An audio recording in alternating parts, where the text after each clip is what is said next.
Periodic table हो गया था। चलिए शांत शांत। क्वेश्चन बनाए थे आप लोग? बना था कि नहीं? बैठिए, तेजी से बैठिए। क्या क्या बोले? 50%। 50% बहुत कम बना, 80% तक बनना चाहिए। आइए ध्यान दीजिए अब।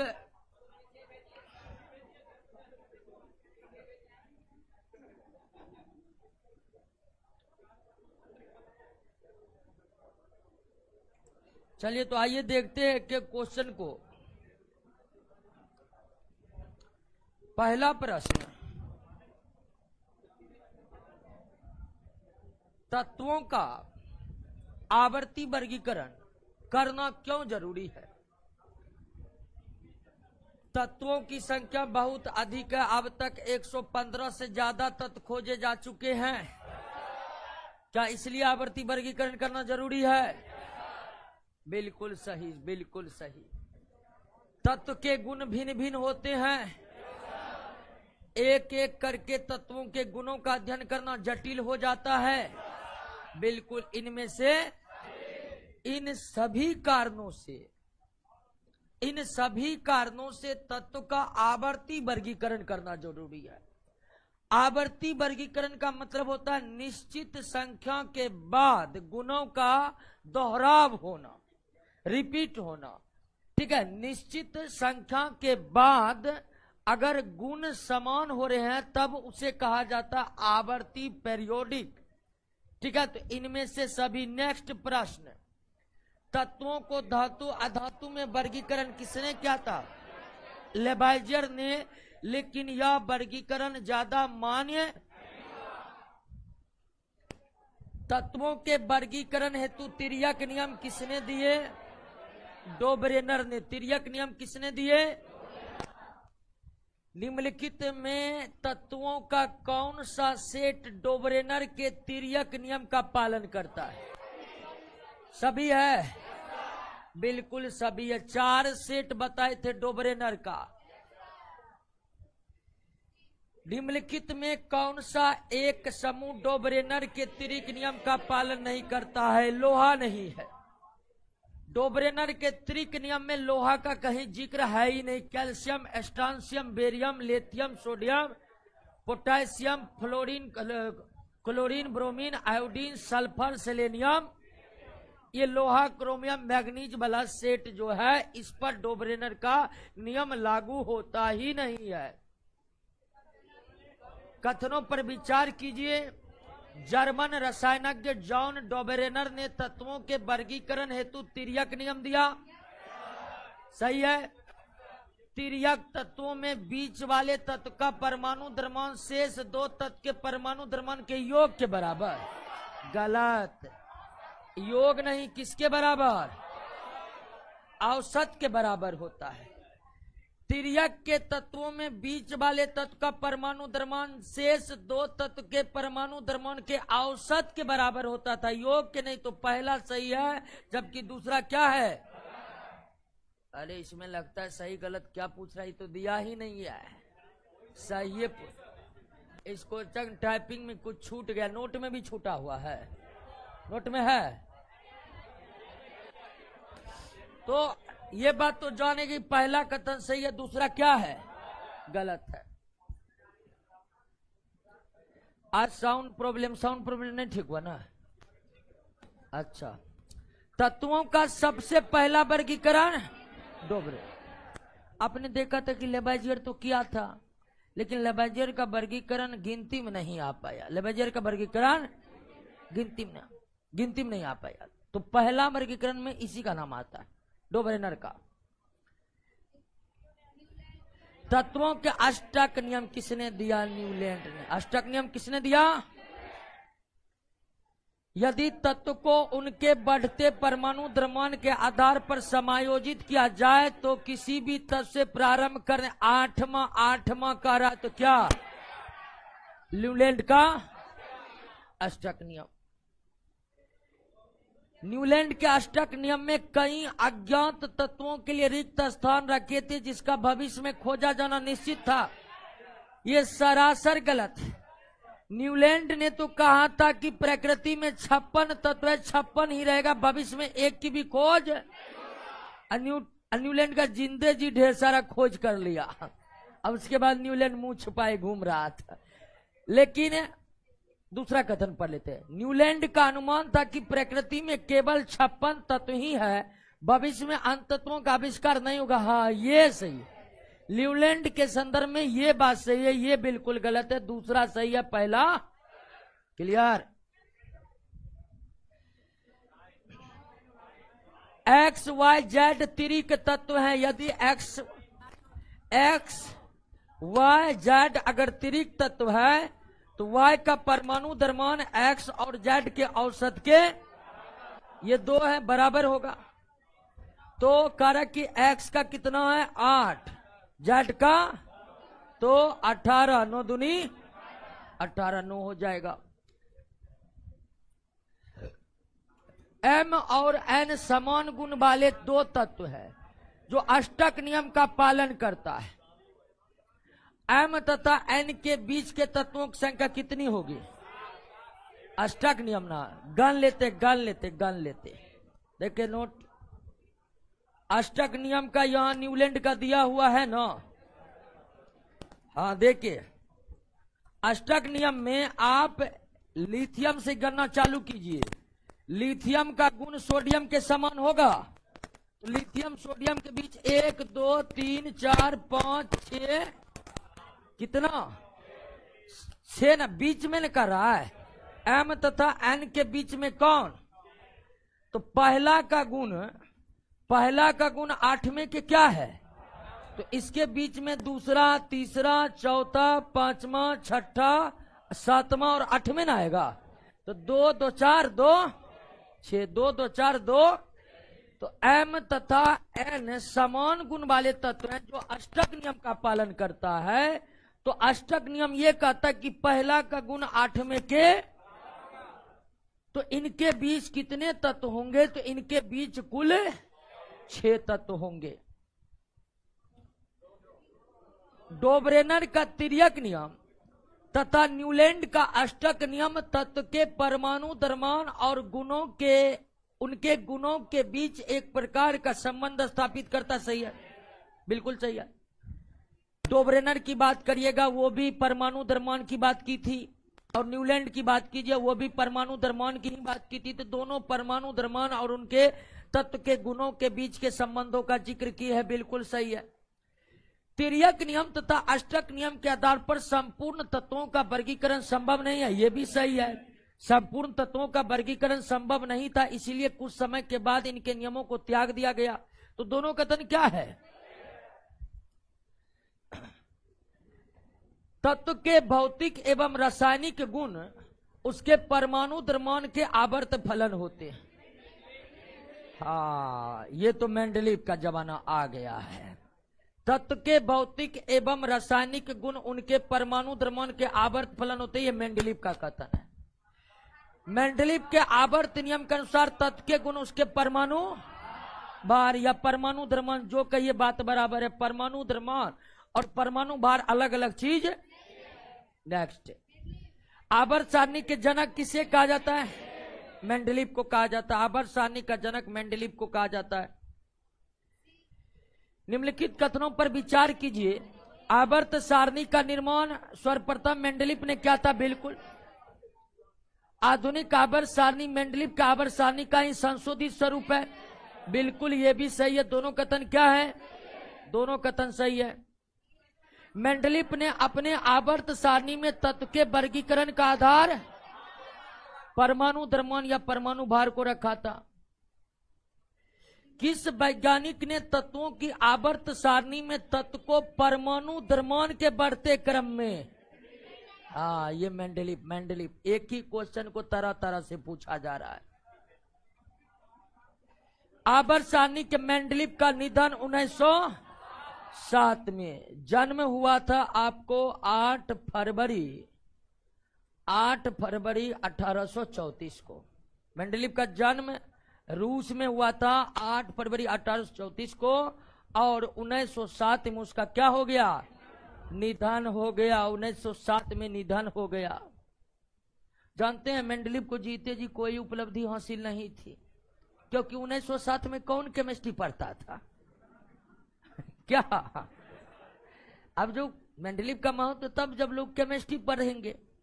आपको जानकर हैरानी होगी, मेंडलीव प्रोफेसर थे केमिस्ट्री के।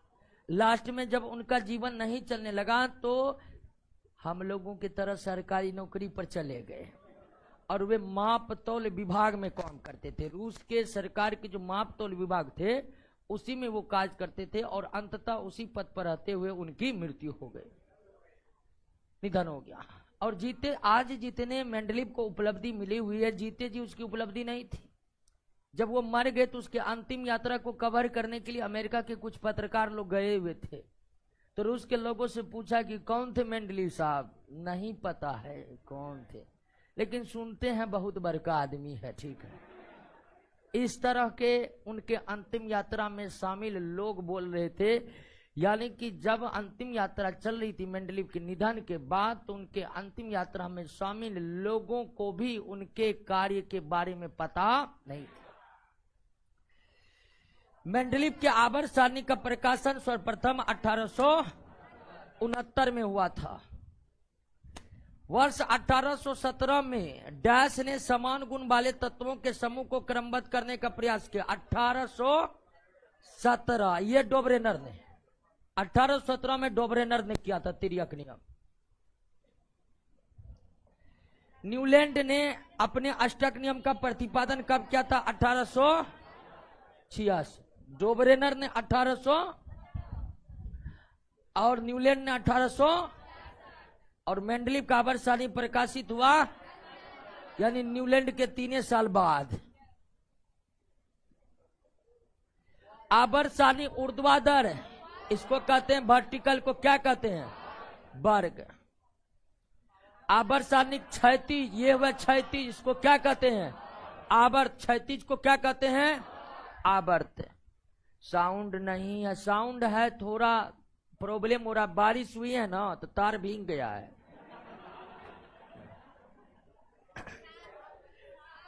मेंडलीव के आज काम चलाइए, कल इसको पूरी तरह ठीक कर देंगे। आवर्त आवर्त आवर्त की कुल संख्या 7 थी। आवर्त की कुल संख्या 7 थी। निम्नलिखित कथनों पर विचार कीजिए। मेंडलीव के समय निष्क्रिय गैस की खोज नहीं हुई थी। बिल्कुल सही है, मेंडलीव के समय निष्क्रिय गैसों का खोज नहीं है। मेंडलीव के आवर्त सारणी के शून्य समूह में निष्क्रिय गैस को रखा जाता है। बिल्कुल सही है, जब निष्क्रिय गैस की खोज हुई थी तब मेंडलीव के आवर्त सारणी में एक और जोड़ा गया शून्य समूह, और उसमें निष्क्रिय गैस को रखा गया। दोनों कथन सही है।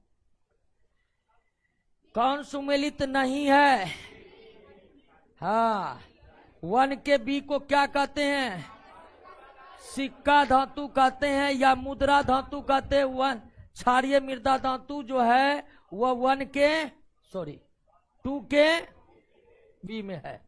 क्षारीय मृदा धातु क्या है, 2 के ए में है, 2 के ए में है। क्लियर। किस समूह के तत्व को सिक्का धातु 1 के बी को कहते हैं, सिक्का धातु 1 के बी को कहते हैं। मेंडलीव के आवर्त सारणी में निष्क्रिय गैस किस वर्ग में, शून्य में रखा गया है। निष्क्रिय गैस मेंडलीव ने अपने आवर्त सारणी में किस वर्ग को उपवर्गों में विभाजित नहीं किया था, 8। शून्य समूह तो मेंडलीव ने जोड़ा ही नहीं था। ध्यान दीजिएगा कि शून्य समूह भी उपवर्ग में बटा, लेकिन यहां पर कह रहा है मेंडलीव, और मेंडलीव ने 8 तक ही बनाए थे, 8 तक ही। और मेंडलीव ने 8वें तत्व को उपवर्गों में बांटा। नेक्स्ट, हाँ 63। मेंडलीव के समय ज्ञात तत्वों की संख्या, न्यूलैंड के समय वर्तमान में 118। मेंडलीव के आवर्त नियम ने कुछ तत्वों के अस्तित्व की भविष्यवाणी की थी जो बाद में सही साबित की। वे तत्व कौन है? वे तत्व है गैलियम, स्कैंडियम, जर्मेनियम। जर्मेनियम होगा, जर्मेनियम। 4 तत्व था, एक रेनियम था, एक कौन था? मेंडलीफ ने कुल कितने तत्वों की भविष्यवाणी की थी? 4 तत्वों की भविष्यवाणी की थी, जिनमें गैलियम, स्कैंडियम, जर्मेनियम, रेनियम था। एक कौन था? रेनियम। रेनियम सभी होगा, इनमें से सभी। मेंडलीफ द्वारा छोड़े गए आवर्त सारणी के रिक्त स्थानों में बाद में कौन सा तत्व प्रतिस्थापित किया गया? गैलियम। 4 तत्व था, गैलियम उसमें एक था। मेंडलीफ का एका एल्युमिनियम किस प्रकार के ऑक्साइड का निर्माण कर? एका एल्युमिनियम की जगह किसकी खोज हुई? गैलियम की। गैलियम का नाम मेंडलीफ ने एका एल्युमिनियम इसलिए रखा क्योंकि गैलियम का गुण हुबहू किसके समान होने की भविष्यवाणी थी? एल्युमिनियम के समान। सही में ऐसा हुआ। तो गैलियम का गुण किसके समान है? और इसलिए इसका वैलेंसी जो है गैलियम का, ये कितना? 3, क्योंकि एल्युमिनियम की वैलेंसी भी कितनी होती है? अब ऑक्साइड बनाएगा गैलियम। गैलियम को यहां पर ई मान लिया है। क्या मान लिया है? और इसकी वैलेंसी कितनी? ऑक्साइड तब बनाएगा जब ऑक्सीजन से रिएक्शन करेगा। तो ऑक्सीजन की वैलेंसी, अब फॉर्मूला लिखने आपको आता ही है, यानी E2O3। क्या हो जाएगा आंसर? क्लियर बात को समझे कि नहीं समझे? उत्तर पर कैसे पहुंचे, समझे कि समझे? कह रहा कि मेंडलीफ का एका एल्युमिनियम निम्नलिखित में किस प्रकार के ऑक्साइड का निर्माण करेगा? तो मेंडलीफ ने जो एका एल्युमिनियम की भविष्यवाणी की थी वो कौन तत्व था? गैलियम।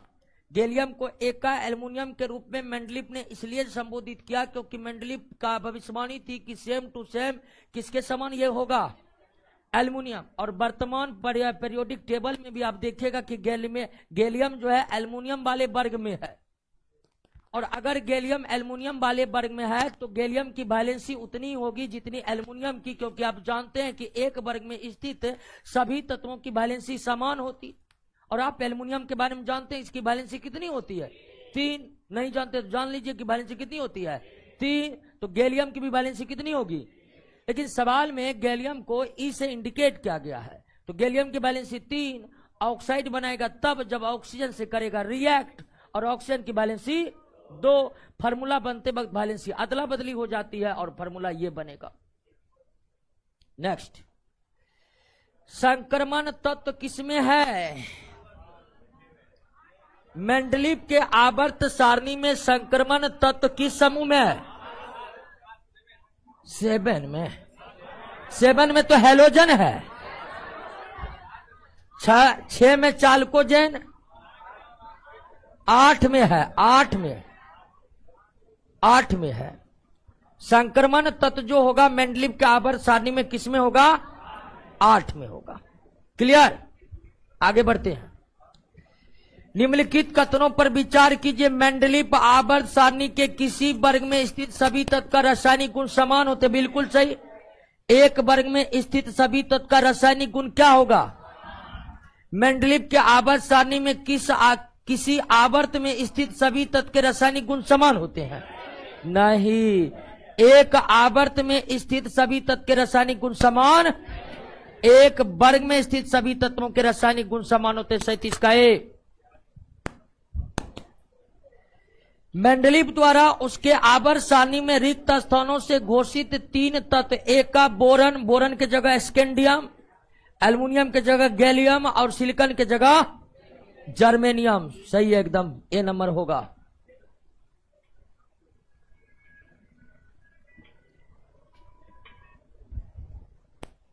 नेक्स्ट, मेंडलीफ के आवर्त सारणी निम्नलिखित में कौन सी अनियमितता पाई जाती है? समस्थानिकों की स्थिति को नहीं समझाया जा सकता है। बिल्कुल सही है।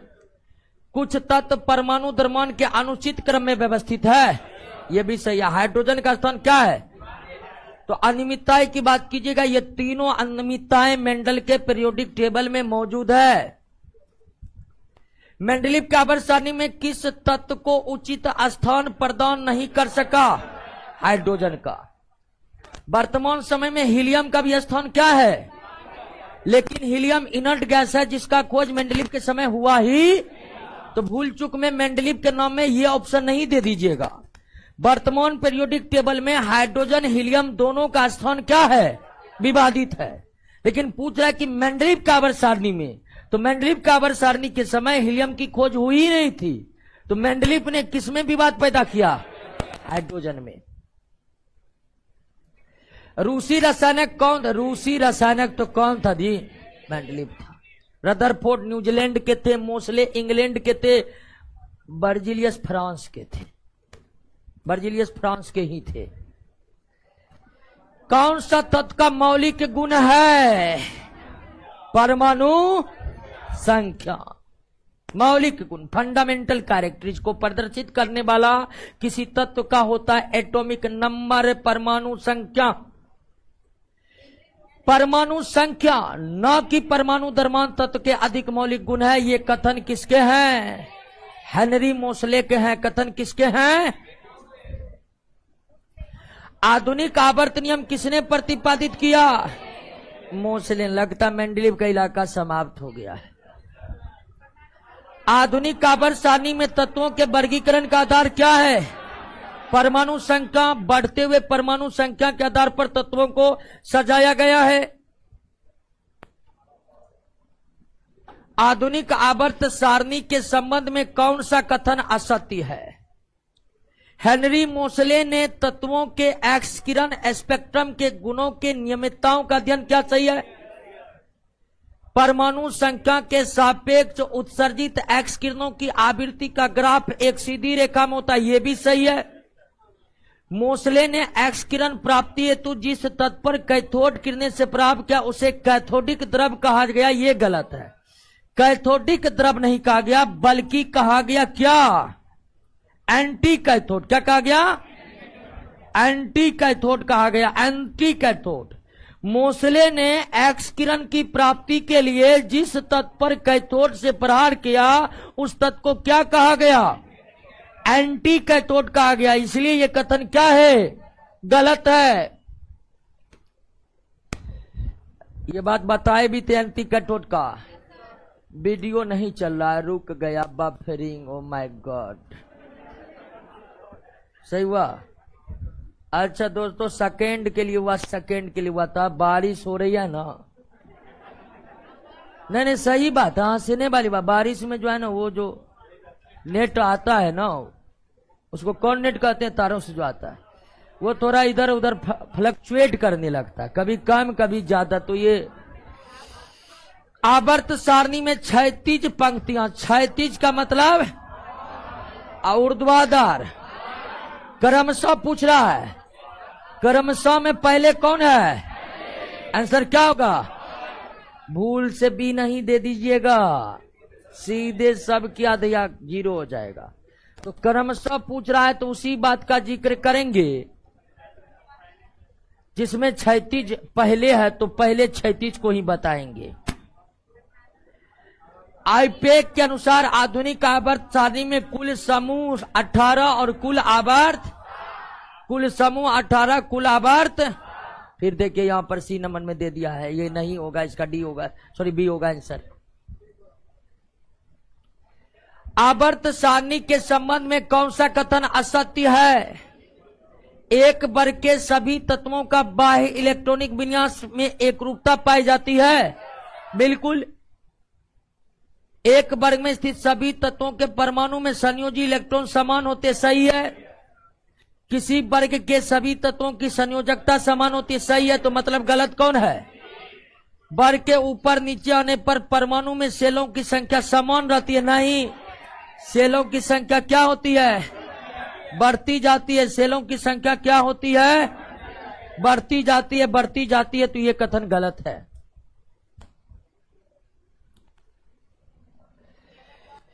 एक वर्ग में स्थित सभी तत्वों के परमाणु में संयोजी इलेक्ट्रॉन समान होता, सही है। एक वर्ग के सभी तत्वों के परमाणु में कोर इलेक्ट्रॉन भी समान है, केवल क्या समान होता है? एक वर्ग में स्थित सभी तत्वों के परमाणु के अंतिम कक्षा के संयोजी इलेक्ट्रॉन समान होते हैं, कोर इलेक्ट्रॉन समान।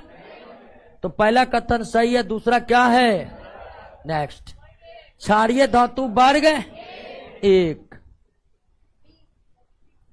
आवर्त सारणी में तत्वों के परमाणु संख्या को बढ़ते रखने पर गुणों की पुनरावृत्ति होती है, इसे क्या कहते हैं? आवर्तिता कहते हैं, ठीक है, पेरियोडिसिटी कहते हैं। गुणों की पुनरावृत्ति निश्चित संख्या के बाद होने की प्रक्रिया को पेरियोडिसिटी कहते हैं, आवर्तिता कहते हैं। 3 से 12 संक्रमण तत्व। निम्नलिखित में कौन एक संक्रमण तत्व की विशेषता नहीं है? इसके परमाणु या आयन में डी ऑर्बिटल अपूर्ण होते हैं। बिल्कुल दोस्तों, डी ऑर्बिटल में टोटल कितने इलेक्ट्रॉन होते हैं? लेकिन संक्रमण तत्व में तो डी ऑर्बिटल होते हैं, लेकिन वो पूरी तरह से भरे। सही है। इनकी ऑक्सीकरण अवस्था परिवर्तनशील होती है। बिल्कुल सही है। केवल एकमात्र तत्व है फ्लोरीन जिसका एक ही ऑक्सीकरण संख्या होती है, बाकी सारे तत्वों की ऑक्सीकरण अवस्था परिवर्तनशील ही होती है। संक्रमण तत्व अधिकांश धातु या अधातुओं की संख्या मात्र है, ये गलत है। सारे के सारे संक्रमण तत्व धातु है, एक भी संक्रमण तत्व अधातु नहीं है, एक भी संक्रमण तत्व अधातु नहीं है, ये कथन गलत है। संक्रमण तत्व के यौगिक रंगीन कलरफुल होते हैं। बिल्कुल सही है। वर्ग 3 से लेकर 12 तक जितने भी संक्रमण तत्व हैं सभी के सभी मेटल है, एक भी संक्रमण तत्व नॉन मेटल। कौन सा विकल्प सही नहीं है? ये चाल्कोजेन वर्ग 16 को कहा जाता है। चाल्कोजेन वर्ग 3 को भी संक्रमण तत्व ही कहा जाता है। 3 से 12 तक सबको संक्रमण तत्व कहा जाता है। सी गलत है। निम्न कथनों पर विचार कीजिए। वर्ग के ऊपर से नीचे आने पर तत्व के परमाणु में सेलों की संख्या बढ़ती जाती है। बिल्कुल सही है। ठीक है, वर्ग में ऊपर से नीचे आएंगे तो सेलों की संख्या क्या होगी? आवर्त में बाएं से दाएं जाने पर तत्व के परमाणु में सेलों की संख्या समान बनी रहती है। बिल्कुल सही है कि नहीं है? सेलों की संख्या से ही तय होता था क्या? आवर्त। एक परमाणु में जितना सेल है उतना ही उसका, यानी आवर्त में बाएं से दाएं जाइएगा सेल समान रहेगा, ऊपर से नीचे आइएगा वर्ग में सेल की संख्या क्या होगा? बढ़ते जाएगा। आवर्त सारणी में किसी वर्ग में ऊपर से नीचे आने पर धातु की क्रियाशीलता अधातु की, धातु की बढ़ती है, अधातु की घटती है।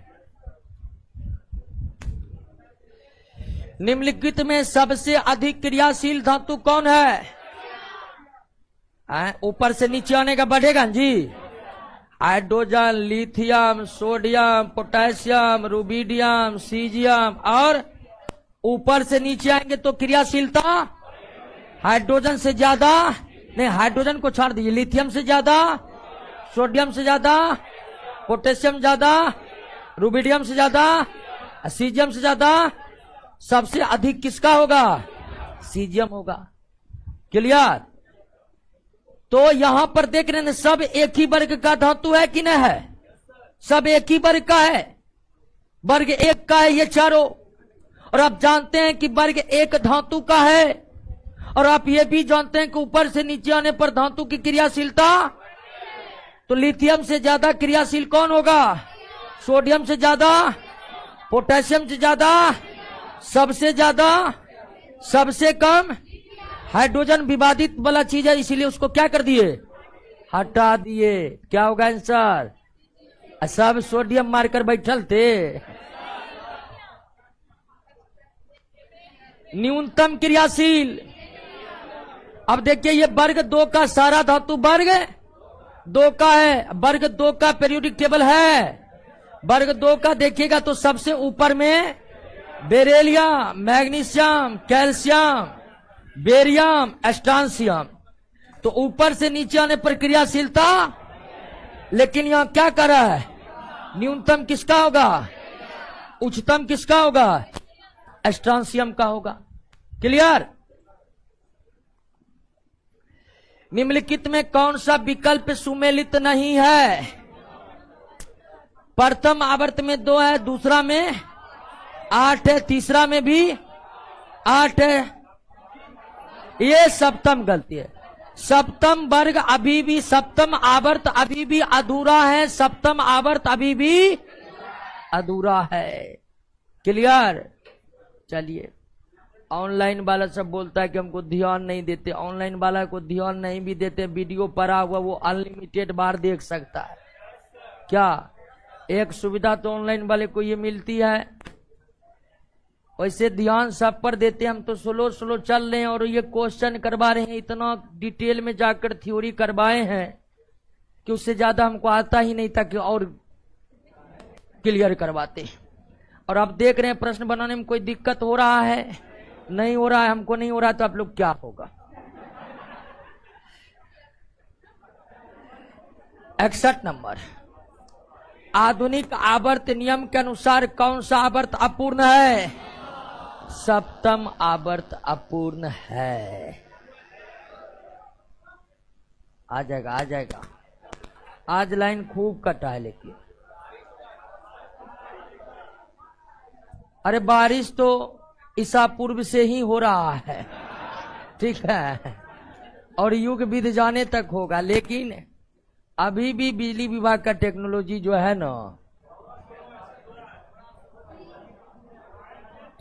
और तो और पटना में तो ये हाल है, छोटा मोटा शहर में जाइएगा तो बादल लगने के बाद ही लाइन कट जाती, ठीक है।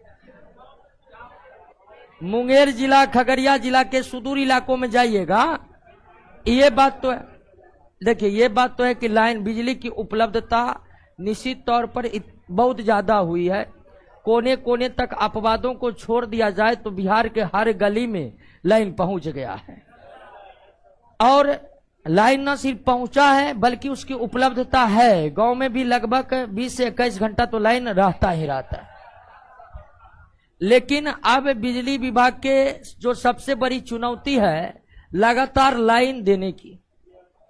अभी देखते हैं यहां पर बारिश होता है, आंधी आता, लाइन कट जाता, भाई काहे कटेगा? वो व्यवस्था होनी चाहिए, और होनी चाहिए। आप कहिएगा तुरंत तो होगा नहीं, तुरंत होगा नहीं। सरकार के जो है इस तरफ कोई ठोस कदम उठा नहीं रहे, इसलिए हम बता दिए हैं, ठीक है। लखीसराय में भी लाइन कट चुका है। 62 नंबर, आइए दोस्तों,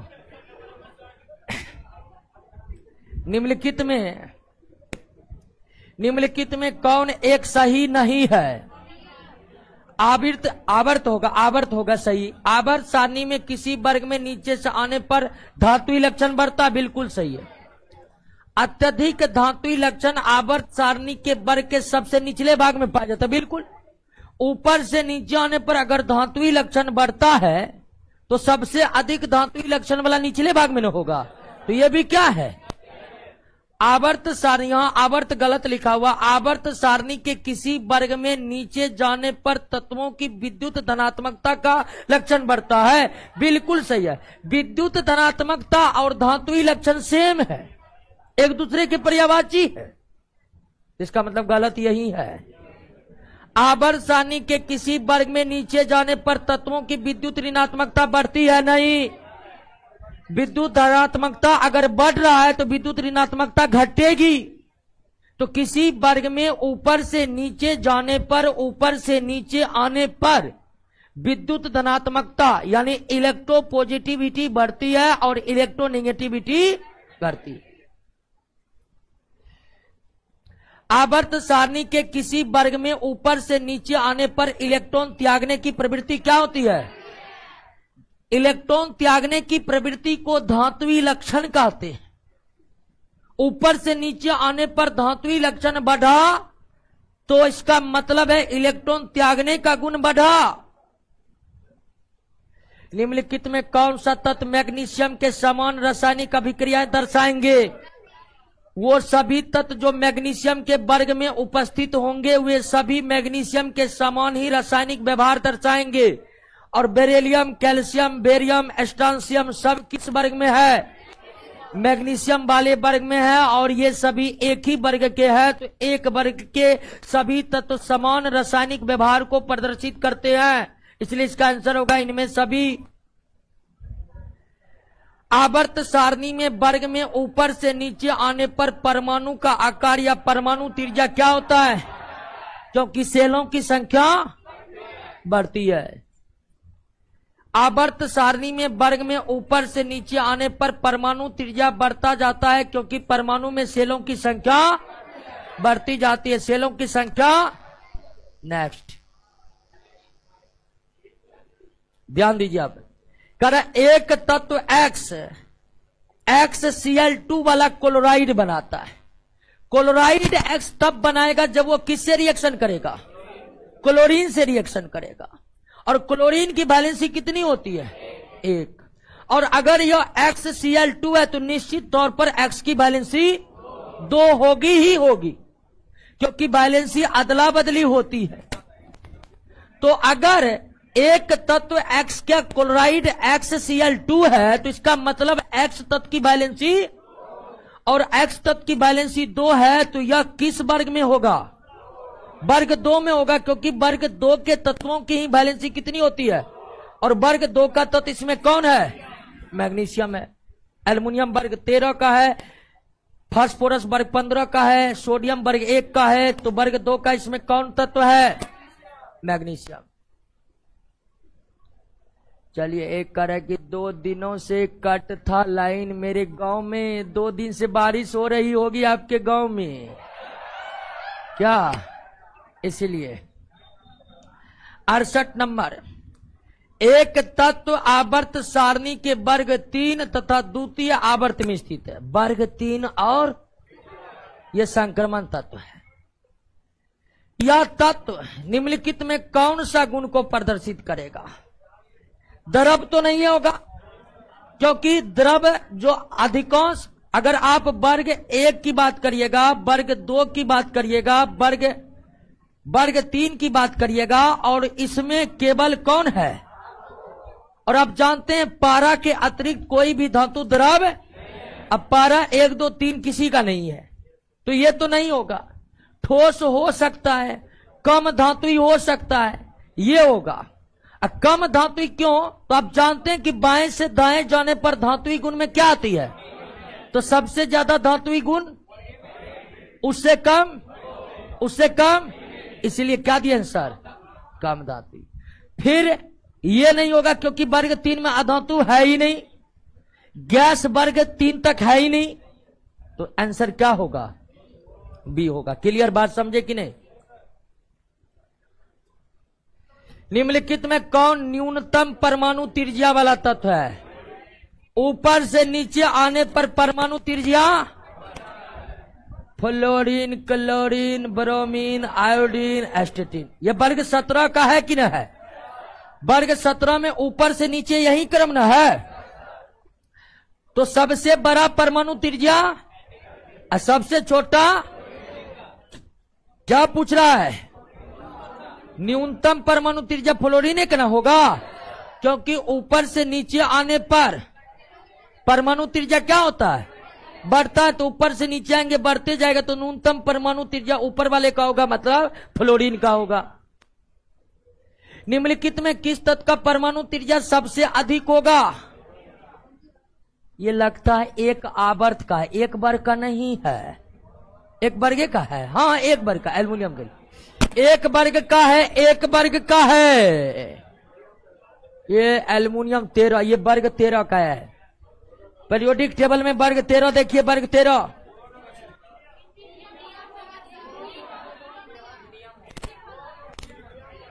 सबसे अधिक है, इंडियम सबसे नीचे है।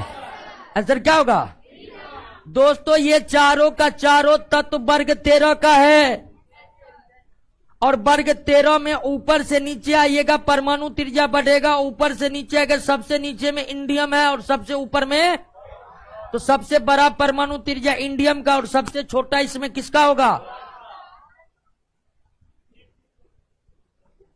अच्छा एक क्वेश्चन आ रहा है, हम डायनमो और वाईफाई दोनों लगवा लिए हैं, अब जितना लाइन कटता है कटने दीजिए, अब पेट्रोल पंप बंद ना हो जाए। क्या 71 नंबर वर्ग ऊपर से नीचे आने पर तत्व के परमाणु के आकार में वृद्धि होती है। सही है, ऊपर में नीचे आते हैं परमाणु, त्रिज्या बढ़ते हैं तो परमाणु का आकार तो बढ़ेगा ही बढ़ेगा। किसी आवर्त में बाएं से दाएं जाने पर तत्वों का परमाणु आकार घटता जाता है। बिल्कुल सही है, दोनों कथन क्या है? आवर्त में घटता है, वर्ग में बढ़ता है परमाणु त्रिज्या या परमाणु आकार।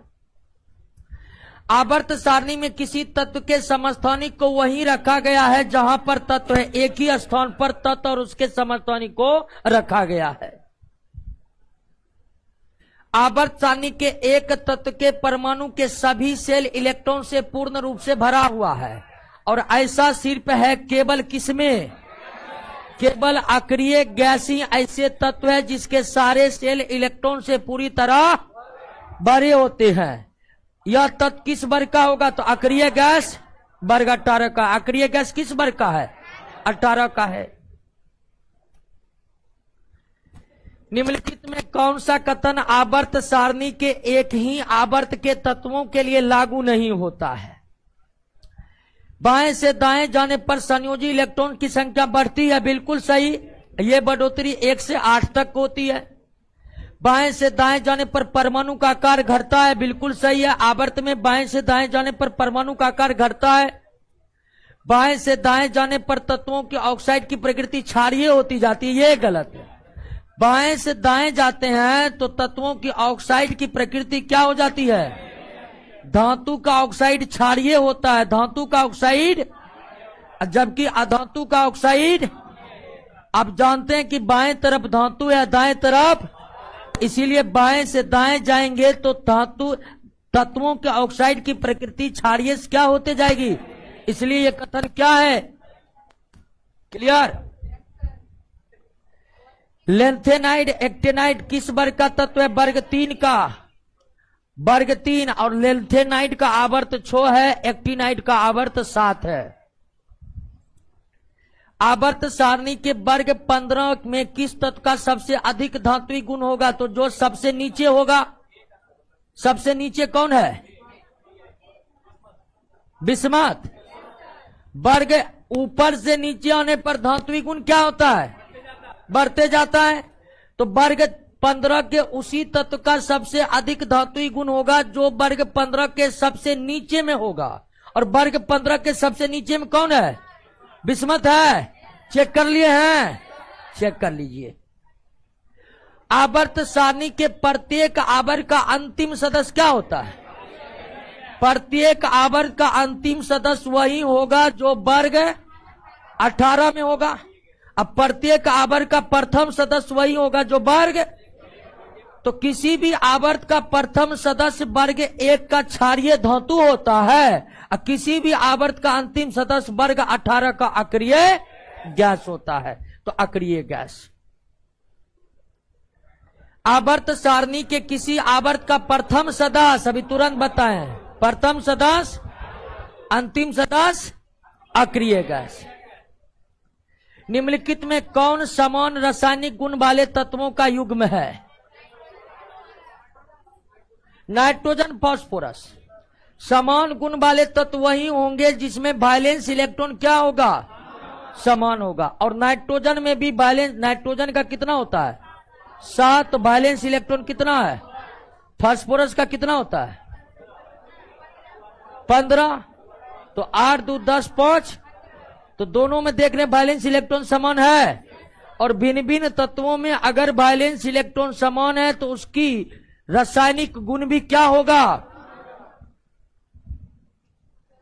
आवर्त सारणी के किन वर्ग में सबसे अधिक उपधातु पाए जाते हैं? 14 15 उपधातु टेढ़े मेढ़े लाइनों पर 9, और टेढ़े मेढ़े लाइन पर 14 है, 15 है और 16 है। आवर्त सारणी में ऊपर से नीचे आने पर तत्व का आयनन ऊर्जा घटते जाता है, यानी इलेक्ट्रॉन को बाहर निकालना आसान होते जाता है। आयनन ऊर्जा उस ऊर्जा का मान है जो इलेक्ट्रॉन को निकालने में खर्च होता है। चलिए दोस्तों 73 छूट गया है, कोई ऑनलाइन है तो 73 का आंसर मार दीजिए। आवर्त सारणी के किसी आवर्त में बाएं से दाएं जाने पर तत्व का आयनन ऊर्जा का मान बढ़ते जाता है। आयनन ऊर्जा का मान निम्नलिखित में किस तत्व का आयनन ऊर्जा का मान अधिकतम होगा? तो ऊपर से नीचे आने पर आयनन ऊर्जा का मान बढ़ते जाता है, तो जो ऊपर में होगा उसका सबसे कम होगा, जो नीचे ऊपर में होगा उसका सबसे अधिक होगा, जो नीचे में होगा उसका सबसे कम होगा। क्लियर? आयनन ऊर्जा का सही क्रम, ये एक आवर्त का तत्व है या एक वर्ग का? ये एक आवर्त का। आवर्त में बाएं से दाएं जाने पर आयनन ऊर्जा का मान, तो ये पहले तो सोडियम होगा, सोडियम से ज्यादा किसका होगा? मैग्नीशियम से ज्यादा 11, 12 और बाएं से दाएं जाने पर आयनन ऊर्जा का मान क्या होगा? और आप आवर्त 3 में जाइए बाएं से दाएं, सबसे पहले सोडियम मिलेगा, उसके बाद मैग्नीशियम, उसके बाद तो बाएं से दाएं जाने पर आयनन ऊर्जा बढ़ेगा, तो सोडियम से अधिक आयनन ऊर्जा, मैग्नीशियम से अधिक। आंसर क्या होगा? सी होगा, सी होगा।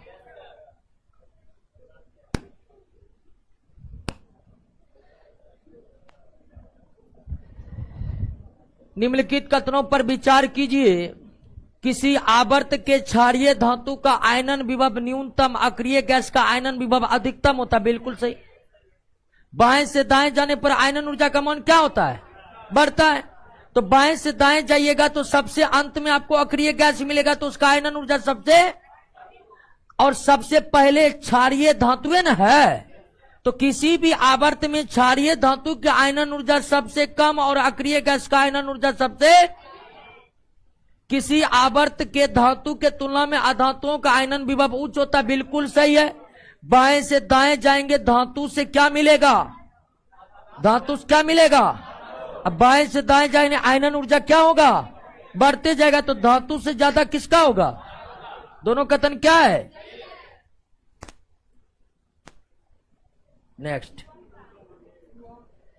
किसी तत्व का प्रथम, द्वितीय और तृतीय आयनन ऊर्जा का मान सर्वाधिक किसका होगा? देखिए, ज्यो इलेक्ट्रॉन को बाहर निकालते जाएंगे आयनन ऊर्जा का मान क्या होगा? जैसे सोडियम से एक इलेक्ट्रॉन को बाहर निकाले, आयनन ऊर्जा का मान क्या है? अब सोडियम से दूसरा इलेक्ट्रॉन को निकालेंगे, आयनन ऊर्जा का मान क्या होगा? सोडियम से तीसरा इलेक्ट्रॉन को निकालेंगे, आयनन ऊर्जा का मान क्या होगा? तो ज्यो इलेक्ट्रॉन निकलते जाता है, परमाणु का आयनन ऊर्जा का मान क्या होता है? तो किसी भी तत्व के लिए प्रथम आयनन ऊर्जा का मतलब हुआ प्रथम इलेक्ट्रॉन निकालने में खर्च ऊर्जा।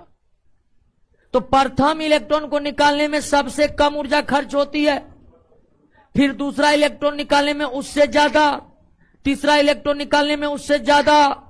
जो इलेक्ट्रॉन निकलते जाता है परमाणु से, उसका आयनन ऊर्जा का मान क्या होते जाता है? तो अगर प्रथम, द्वितीय, तृतीय आयनन ऊर्जा E1, E2, E3 है, तो सबसे ज्यादा मान E3 का, सबसे कम मान E1 का होगा।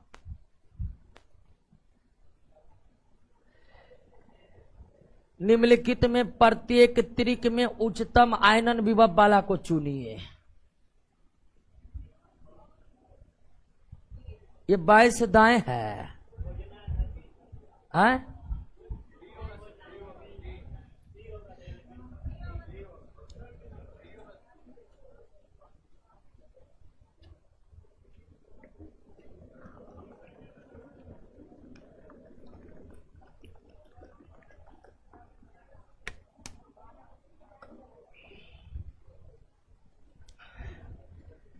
लिथियम, बेरिलियम, लिथियम का 3 ना, बेरिलियम का 4, बोरोन का, तो इसमें सबसे ज्यादा किसका होगा?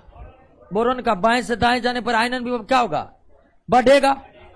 तो लिथियम, बेरिलियम, बोरोन बाएं से दाएं जाएंगे ना, तो बोरोन का सबसे ज्यादा। कार्बन कितना है? 12, नाइट्रोजन 7, ऑक्सीजन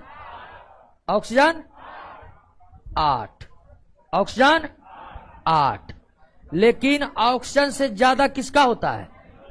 यहां पर एक अपवाद है। अपवाद यह है कि ऑक्सीजन अगर बाएं से दाएं जाएंगे तो पहले नाइट्रोजन उसके बाद ऑक्सीजन आएगा, लेकिन ऑक्सीजन से ज्यादा आयनन विभव किसका होता है? तो इसमें नाइट्रोजन का होगा। यह अपवाद है बॉन्ड के कारण। अगर N2 की स्थिति देखिए तो N2 के बीच NN के बीच 3 बंधन, ऑक्सीजन के बीच O2 के बीच 2 बंधन। तो नाइट्रोजन का आयनन विभव बहुत ज्यादा है ऑक्सीजन की तुलना में, ये एक अपवाद है। और सॉरी हाँ 6 होगा, इसका द्रव्यमान लिख दिया है 6 होगा। तो फिर भी अगर बाएं से दाएं जाएंगे तो पहले कार्बन फिर नाइट्रोजन उसके बाद, नियम के हिसाब से आयनन विभव उच्च होनी चाहिए किसका? लेकिन अपवाद है ऑक्सीजन से ज्यादा आयनन विभव किसका होता है? तो इसमें बोरन हो गया, इसमें तो इनर्ट गैस है कौन? हीलियम। अच्छा हीलियम और 2 गो इनर्ट गैस है। तो ऊपर से नीचे आने पर आयनन विभव का मान क्या होता है? तो हीलियम के नीचे ना होगा नियॉन, तो हीलियम का ज्यादा होगा। किसी भी सामान्य तत्व के तुलना में इनर्ट गैस का आयनन विभव उच्च होगा, समझे? सबसे ज्यादा आयनन विभव वाला तत्व कौन होता है? Inert gas. लेकिन ऑप्शन में 2 इनर्ट गैस है, तो हीलियम के नीचे है नियॉन और ऊपर से नीचे आने पर आयनन विभव का मान घटता है, तो निश्चित तौर पर हीलियम से कम होगा आयनन विभव किसका? इसीलिए इसमें किसका होगा? तो boron nitrogen helium, boron nitrogen helium. Clear? Lithium beryllium boron में उच्च आयनन विभव बोरन का होगा, कार्बन नाइट्रोजन ऑक्सीजन में उच्च आयनन विभव नाइट्रोजन का होगा। यहां पर अपवाद है कि नाइट्रोजन का आयनन विभव ऑक्सीजन से क्या होता है? हीलियम हाइड्रोजन नियॉन में सबसे ज्यादा आयनन विभव हीलियम का होगा और आंसर हो जाएगा आपका ए। परमाणु इलेक्ट्रॉन को पृथक करने तो सदैव ऊर्जा की आवश्यकता होती है, अतः आयनन ऊर्जा का मान सदैव धनात्मक ही होता है, आयनन ऊर्जा का मान ऋणात्मक नहीं हो सकता है। आवर्त सारणी में बाएं से दाएं जाने पर डैश की संख्या समान बनी रहती है। किसकी संख्या? सेल की संख्या समान बनी रहती है। बाकी इलेक्ट्रॉन प्रोटॉन न्यूट्रॉन तो परमाणु संख्या के साथ क्या होते रहते हैं? बदलते रहते हैं। आवर्त सारणी में वर्ग में ऊपर से नीचे आने पर किसकी संख्या समान बनी रहती है? संयोजी इलेक्ट्रॉन की।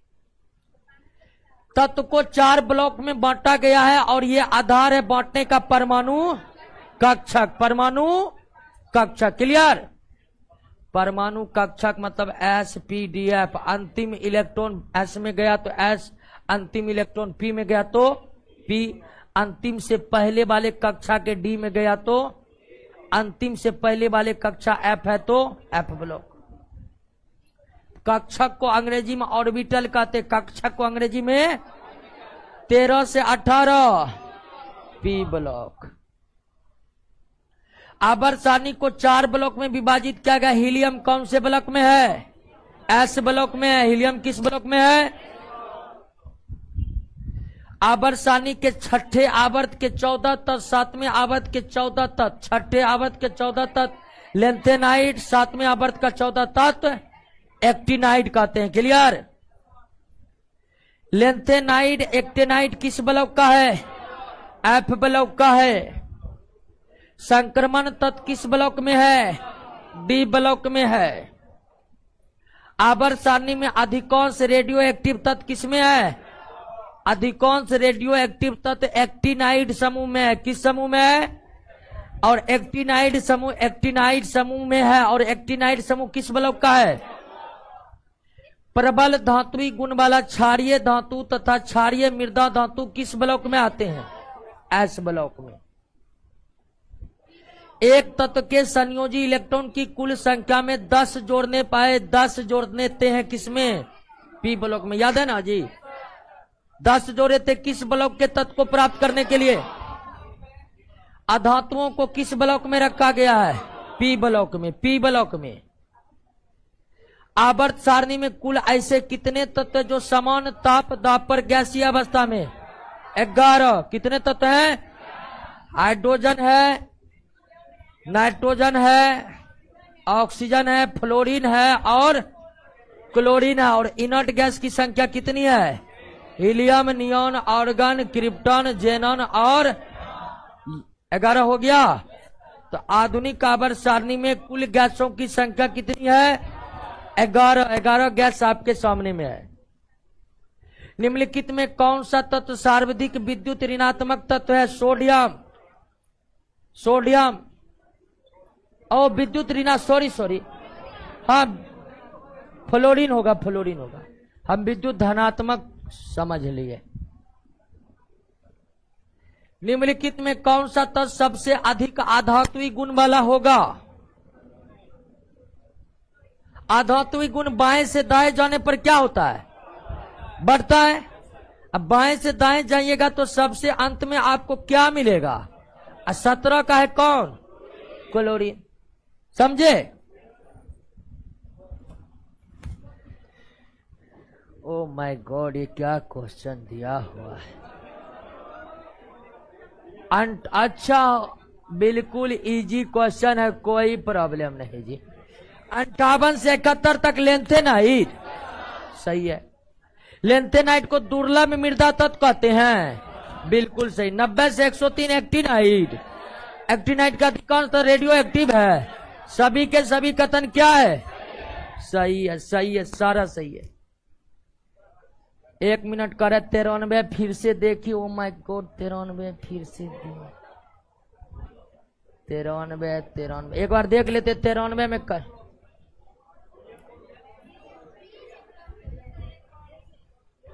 नहीं, हीलियम ऐसे ब्लॉक में है।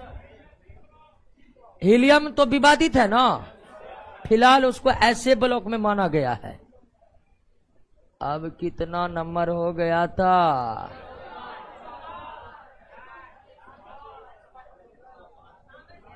संक्रमण धातु के अपूर्ण होते हैं 3D ऑर्बिटल। नेक्स्ट, तत्वों के निम्नलिखित युग्मों को कौन सामान्य तापदाब पर द्रव अवस्था में पाए जाते हैं? ब्रोमीन और मरकरी। गैलियम और सीजियम कमरे के तापदाब पर द्रव अवस्था में पाए जाते हैं। सामान्य तापदाब किसको कहते हैं? 0 डिग्री को कहते हैं। तत्वों के परमाणु क्रमांक के बढ़ते क्रम में रखने पर तत्वों के गुणों में पुनरावृत्ति होती है, और यह पुनरावृत्ति होती है 2, 8, 18, 32 तत्वों के बाद। 2, 8, 8, 18, 18, 32 तत्वों के बाद। सबसे अधिक भास्मिक ऑक्साइड किसका होगा?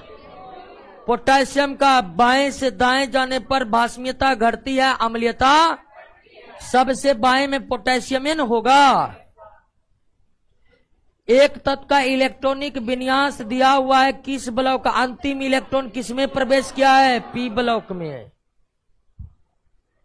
तत्व ABCD आवर्त सारणी के 1 में 1, 2, 14, 15 A है, B है, C है, D है।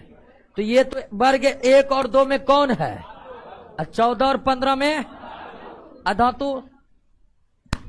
तो कह रहे तत्वों के निम्नलिखित जोड़े में सहसंयोजी बंधन बना सकता है। सहसंयोजी बंधन किनके बीच बनता है? धातु अधातु के बीच। सहसंयोजी बंधन धातु और अधातु के बीच बनता है। हाँ, आयनिक बंधन बनता है, सही। सहसंयोजी, हाँ सही बोले। सहसंयोजी बंधन अधातु के बीच बनता है। धातु अधातु के बीच आयनिक बंधन बनता है। तो सहसंयोजी बंधन बना सकता है 14, 15, क्योंकि यही दोनों अधातु है, यानी C और D। A और B नहीं बना सकता है, क्योंकि धातु से अभिक्रिया करेगा नहीं। B और C नहीं बना सकता, B और C में धातु अधातु आ जाएगा, आयनिक बंधन बन जाएगा। तो कह रहा है कि सहसंयोजी बंधन कौन बना सकता है? तो सहसंयोजी बंधन 2 अधातुओं के बीच बनता है, यानी वो 14, 15 के बीच बनेगा, यानी CD के बीच बनेगा। आवर्त सारणी में 2 तत्वों का नाम फ्रांस देश पर रखा है। एक में फ्रांसियम है और दूसरा फर्मियम है। फर्मियम निम्नलिखित में कौन किस तत्व की इलेक्ट्रॉनिक बंधुता या विद्युत ऋणात्मकता सबसे ज्यादा है? हाँ, इलेक्ट्रॉन बंधुता या विद्युत ऋणात्मकता बात बराबर है। इसका मतलब है इलेक्ट्रॉन को अपने तरफ आकर्षित करने की क्षमता। आवर्त सारणी के एक ही वर्ग के तत्वों का आयनन विभव परमाणु संख्या के साथ क्या होते हैं? घटते जाते हैं। आयनन विभव ऊपर से नीचे आने पर क्या होता है? आधुनिक आवर्त सारणी के संबंध में कौन सा कथन असत्य है? आवर्त सारणी में तत्वों को उनकी बढ़ती हुई परमाणु संख्या के क्रम में सजाया गया। सही है। किसी भी आवर्त में बाएं से दाएं जाने पर तत्वों का धात्विक गुण घटता है। सही है। आवर्त सारणी में मेंडलीव की आवर्त सारणी के बहुत से दोष दूर हो गए। बिल्कुल आधुनिक की बात हो रही है तो दूर हो गए, तो ये गलत है। आवर्त सारणी में किसी भी वर्ग में ऊपर से नीचे आने पर परमाणु का आकार घटता है, बढ़ता है, तो ये गलत है। क्यूरियम का रासायनिक प्रतीक क्या होगा? Cm होगा। Cr क्रोमियम का होता है, Cu कॉपर का होता है, C कार्बन का होता है, तो Cm। याद नहीं भी होगा तो बन गया होगा। द्वितीय आवर्त के तत्वों के लिए कौन सा सेल बाह्यतम है? द्वितीय आवर्त में 2 सेल होगा, पहला K दूसरा L। तृतीय आवर्त का, चतुर्थ आवर्त का, जितना आवर्त संख्या होगा उतना ही उसमें सेल होगा। आवर्त सारणी में ऐसे कितने तत्व हैं जिसमें प्रत्येक नाम का प्रतीकात्मक एकल वर्णमाला द्वारा किया जाता है? अब तो इसका तो हमको याद नहीं, अभी आप खुद इसको खोजिएगा। क्या यानी कि ऐसे तत्व खोजना है जिसका सिंबल में केवल कितना अक्षर है? जैसे एल्युमिनियम में 2 अक्षर है ना, ये नहीं लेना है। सल्फर में कितना अक्षर है? 1। तो ऐसे कितने तत्व हैं? तो गन लीजिएगा, छोड़ दे इसको। चलिए सेल्फ बनाइएगा इसको। निम्नलिखित में किस तत्व का परमाणु का आकार न्यूनतम होगा? बाएं से दाएं जाने पर परमाणु का आकार घटता है ना। ये देखिए, एकमात्र अधातु इसमें कौन है? सिलिकॉन। और बाएं से दाएं जाइएगा,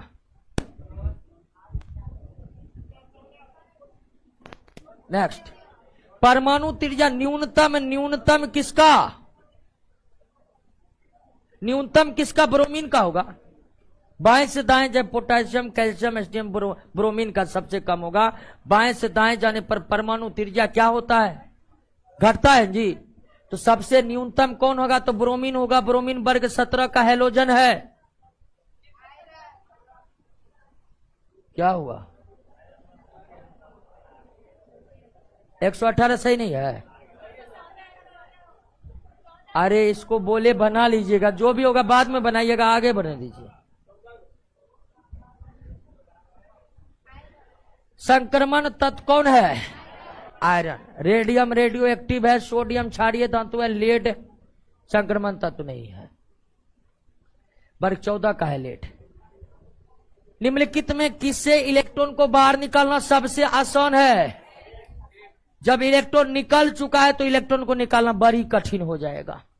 जिससे इलेक्ट्रॉन एक भी नहीं निकला है उसी से इलेक्ट्रॉन निकालना आसान है। और सबसे कठिन किससे निकालना है? क्लियर? आवर्त सारणी में वे तत्व कौन है जिनमें इलेक्ट्रॉन की संख्या उतनी है जितनी पोटेशियम प्लस और क्लोरीन माइनस में है? पोटेशियम का परमाणु संख्या 19 ना, तो इलेक्ट्रॉन भी कितना होगा? लेकिन पोटेशियम पर प्लस है, मतलब ये 1 इलेक्ट्रॉन का क्या कर दिया है? तो अब इसमें इलेक्ट्रॉन कितना? तो 18 इलेक्ट्रॉन किस तत्व में होगा? वर्ग 1 के तत्वों में, वर्ग 13 के तत्वों में, वर्ग 17 के। 1 मिनट। क्लोरीन माइनस, क्लोरीन का परमाणु संख्या 17, तो इलेक्ट्रॉन 1 माइनस, तो 1 इलेक्ट्रॉन गेन क्या? कितना? 18। आवर्त सारणी में वे तत्व कौन है जिनमें इलेक्ट्रॉन की संख्या उतनी ही होगी जितनी पोटेशियम प्लस क्लोरीन माइनस में है। और पोटेशियम प्लस क्लोरीन माइनस दोनों में इलेक्ट्रॉन की संख्या कितना है? अब 18 इलेक्ट्रॉन किस वर्ग के तत्व में होगा? एक बार चेक करिएगा। परमाणु संख्या 18 कहां पर है? ऑर्गन में है।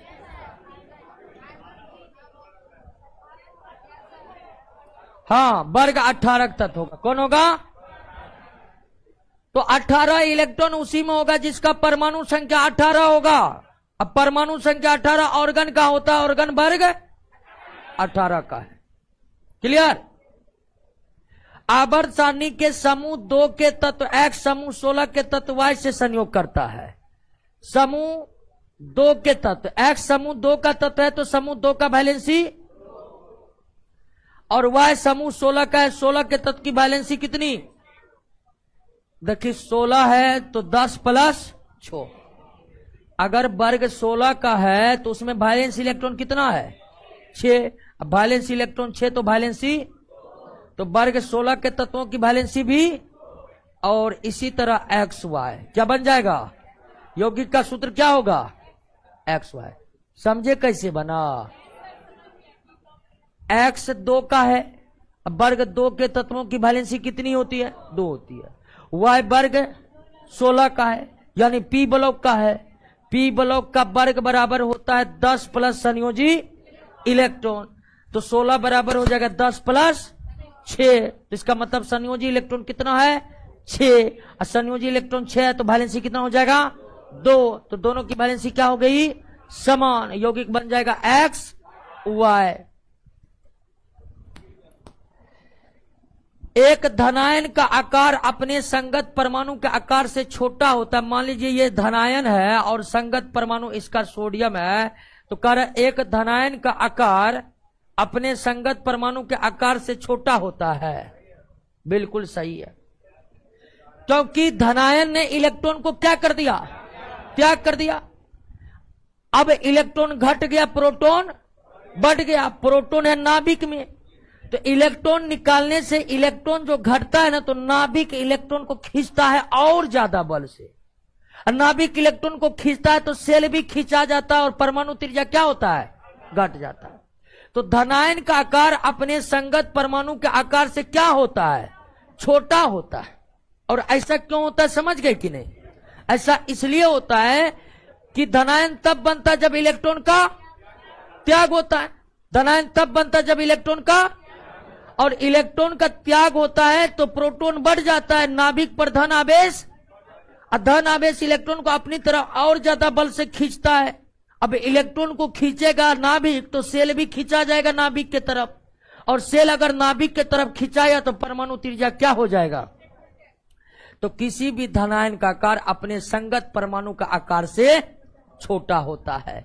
और ये बात समझ गए तो ये बात गलत है। देखिए तो कह रहा कि Na की परमाणु त्रिज्या Na की परमाणु त्रिज्या से छोटी होती है। नहीं, क्या होती है? बड़ी होती है। तो ये कथन क्या आपका गलत है। ऋणायन का आकार अपने संगत परमाणु के आकार से बराबर बड़ा होता है। बिल्कुल सही है। एक ऋणायन का आकार अपने संगत परमाणु के आकार से क्या होता है? ये ऋणायन है और ये उसका संगत परमाणु है, तो ऋणायन का आकार बड़ा होता है, क्योंकि ऋणायन तब बनता है जब इलेक्ट्रॉन गेन होता है।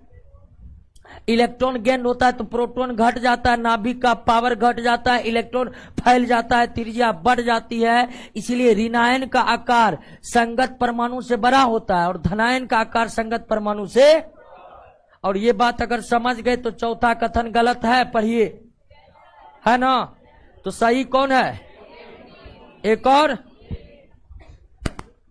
समझे सवाल को? निम्नलिखित में कौन सा तत्व अम्लीय ऑक्साइड बनाएगा? 16। अम्लीय ऑक्साइड कौन बनाते हैं? अधातु। अधातु बनाते हैं। 11 सोडियम का है और 16 किसका है? फास्फोरस का। और फास्फोरस क्या है? और अधातु का ऑक्साइड क्या होता है? अम्लीय। और सॉरी, सल्फर का। सल्फर अधातु है, सल्फर का, सॉरी। तो वर्ग 16 जो है, सॉरी, परमाणु संख्या 16 सल्फर का होता है, और सल्फर अधातु है, और अधातु ही अम्लीय ऑक्साइड बनाते हैं। नेक्स्ट, एक तत्व का परमाणु संख्या 15 है, तो ये फास्फोरस है, और इसके ऑक्साइड की प्रवृत्ति क्या होगी? क्योंकि फास्फोरस अधातु है, अधातु को ऑक्साइड की प्रवृत्ति अम्लीय होती है। मेंडलीव के आवर्त सारणी में तत्व के समस्थानिक का समावेश नहीं किया गया था, नहीं, सही है।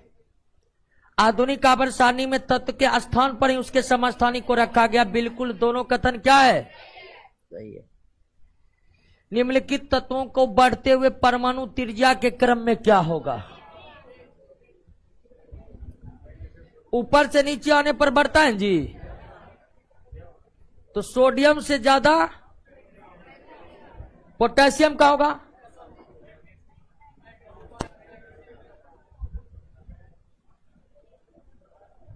सोडियम से ज्यादा, एक मिनट, सोडियम से ज्यादा परमाणु त्रिज्या किसका होगा? अब पोटेशियम से ज्यादा रुबिडियम का होगा, ये तो क्लियर है। ये मैग्नीशियम अलग आवर्त का हो जाएगा, तो इसका आंसर क्या होगा? सोडियम, पोटेशियम, रुबिडियम, हाँ ये होगा, दीजिए। देखिए, इन तीनों को मिलाकर हम दिए हैं आंसर क्या? ए। इसका सही और परफेक्ट उत्तर क्या होगा? परमाणु त्रिज्या का बढ़ता क्रम है, और बढ़ता क्रम तो एक ही वर्ग में है। हम जानते हैं कि सोडियम, पोटेशियम, रुबिडियम एक वर्ग का है। ऊपर से नीचे आने पर परमाणु त्रिज्या, तो निश्चित ही सोडियम से ज्यादा बड़ा परमाणु त्रिज्या किसका होगा? और पोटेशियम से ज्यादा। नेक्स्ट, क्लोरीन के अणु की बंधन दूरी 198 है, तो क्लोरीन परमाणु की त्रिज्या, परमाणु त्रिज्या बंधन दूरी के आधे के बराबर होता है। 9 दूनी 18, 9 दूनी 18, क्या हो जाएगा? ठोस कॉपर के दो समीप स्थित कॉपर परमाणुओं की अंतराणविक दूरी 256 है, तो कॉपर की धात्विक त्रिज्या इसका आधा हो जाएगा। 1, 2 दूनी 4, 8 दूनी, ये पिकोमीटर है, पिकोमीटर। निम्नलिखित में किस तत्व में संयोजकता इलेक्ट्रॉनिक विन्यास? अंतिम कक्षा में कितना इलेक्ट्रॉन है? 3। अंतिम कक्षा में 3 इलेक्ट्रॉन है ना, तो 3 इलेक्ट्रॉन किसका है? ऑक्सीजन का कितना होता? 8, 2 6 2 8। हाँ, ये नाइट्रोजन होगा, नाइट्रोजन होगा, नाइट्रोजन होगा, नाइट्रोजन होगा। नेक्स्ट, पोटेशियम किस वर्ग में रखा गया है? पोटेशियम क्षारीय धातु, ये वर्ग 1 में रखा गया है। एस ब्लॉक के तत्व का बाय इलेक्ट्रॉनिक विन्यास क्या होता है? 1NH2 होता है, अंतिम कक्षा एस होता है। तत्व के निम्नलिखित जोड़े में कौन सा जोड़ा परमाणु संख्या 19 और 22 के मध्य? 19 और 22 के मध्य 20 और 21। 20 किसका है? कैल्शियम का, और 21 स्कैंडियम का। क्लियर? निम्नलिखित कथनों पर विचार कीजिए। समान इलेक्ट्रॉनिक विन्यास वाले तत्व के गुण समान होते हैं, बिल्कुल सही है। तत्वों के गुणों में आवर्तता उनके इलेक्ट्रॉनिक विन्यास की आवर्तता में सीधा संबंध है, बिल्कुल सही है। इलेक्ट्रॉनिक विन्यास समान होगा तो आवर्ती गुण भी क्या हो जाएंगे? आधुनिक आवर्त सारणी में किन तत्वों का स्थान विवादित है? सबसे हल्की धातु कौन है? यहां पर धातु पूछा, सबसे हल्का तत्व पूछेगा तो क्या हो जाएगा? हाइड्रोजन। लेकिन तत्व नहीं पूछा, क्या पूछा है? सबसे हल्का तत्व हाइड्रोजन है, सबसे हल्की गैस भी हाइड्रोजन। परमाणु क्रमांक 120 वाले तत्व का आयुपेक नाम, आयुपेक के अनुसार प्रतीक तथा नाम क्रमशः क्या होगा? अब देखिए दोस्तों, परमाणु संख्या 100 से अधिक जितने भी तत्व हैं उनके नाम जो है लिखने के लिए आयुपेक संस्था ने एक कोड बनाया है। अब कोड के अनुसार 0 के लिए क्या इस्तेमाल करना है? नील। 1 के लिए क्या इस्तेमाल करना है? नहीं, 1 के लिए अन। 2 के लिए क्या? डाई, 2 के लिए, 3 के लिए ट्राई, 4 के लिए टेट्रा, 4 के लिए, इतना में ही हो जाएगा। तो परमाणु संख्या 100 से अधिक, परमाणु संख्या 100 से अधिक तत्वों का नाम लिखने के लिए, ध्यान दीजिए, परमाणु संख्या 100 से अधिक वाले तत्वों का नाम लिखने के लिए ये कोड का इस्तेमाल किया जाता है और लास्ट में क्या लगा दिया जाता है, IUM लगा दिया जाता है। तो 120, तो 1 के लिए क्या आता है, अन, 2 के लिए क्या होता है, डाई, 0 के लिए क्या होता है, नील, और लास्ट में क्या लगाना है, IUM। क्या हो गया, अंडी नीलियम। ओह, 2 के लिए डाई नहीं बाय होता है, सॉरी गड़बड़ा गई यहां पर, 2 के लिए क्या होता है, बाय होता है, यहां में लिख दिया डाई। तो क्या नाम हो गया, अनबाइनीलियम, अनबाइनीलियम, अनबाइनीलियम, अनबाइनीलियम। क्लियर। अब कहेगा कि 140 का क्या होगा, बता दीजिएगा। 1 के लिए, 4 के लिए टेट्रा, 0 के लिए, लास्ट में क्या लगा देना है, अंटिरा नीलियम हो गया नहीं जी। तो परमाणु संख्या 100 से अधिक वाले तत्व का नाम किस तरह से लिखा जाता है, समझ गए। नेक्स्ट, आधुनिक आवर्त सारणी 5वें आवर्त में 18 सबसे भारी धातु मेंडलीव द्वारा तय किए गए एक का, ये तो निकाले थे, क्या निकाले थे, रिपीटेड सवाल इससे पहले भी हुआ है।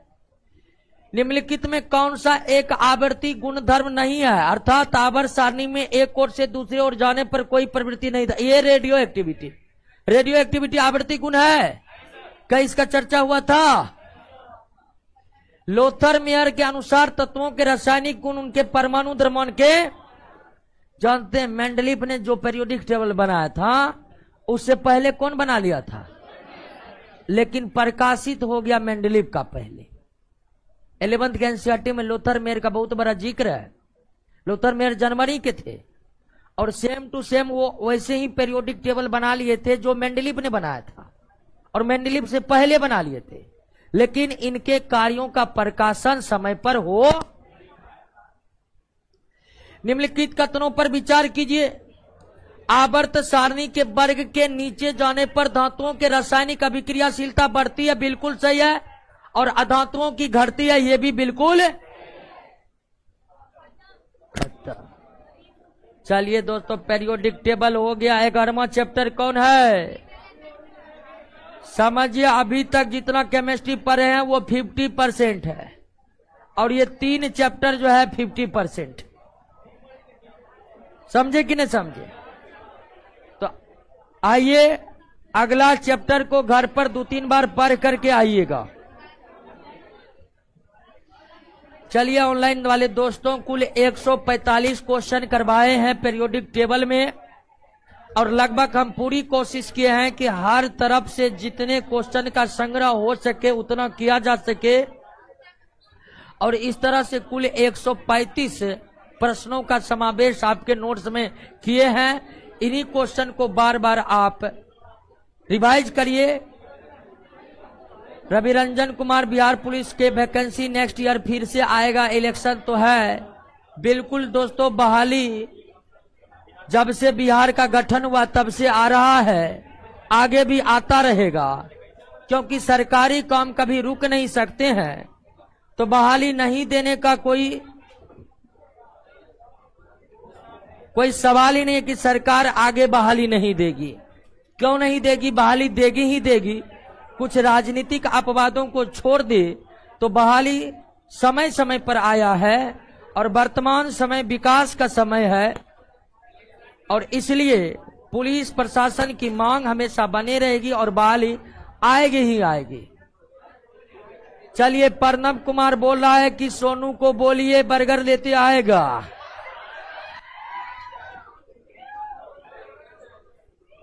ललन कुमार, आशीष आनंद,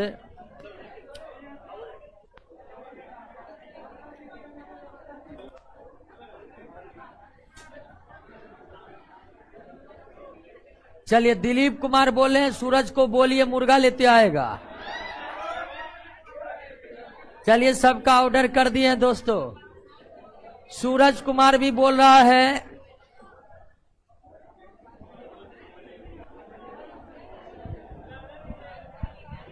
ठीक है दोस्तों, मिलते हैं अगले क्लास में, तब तक के लिए गुड नाइट।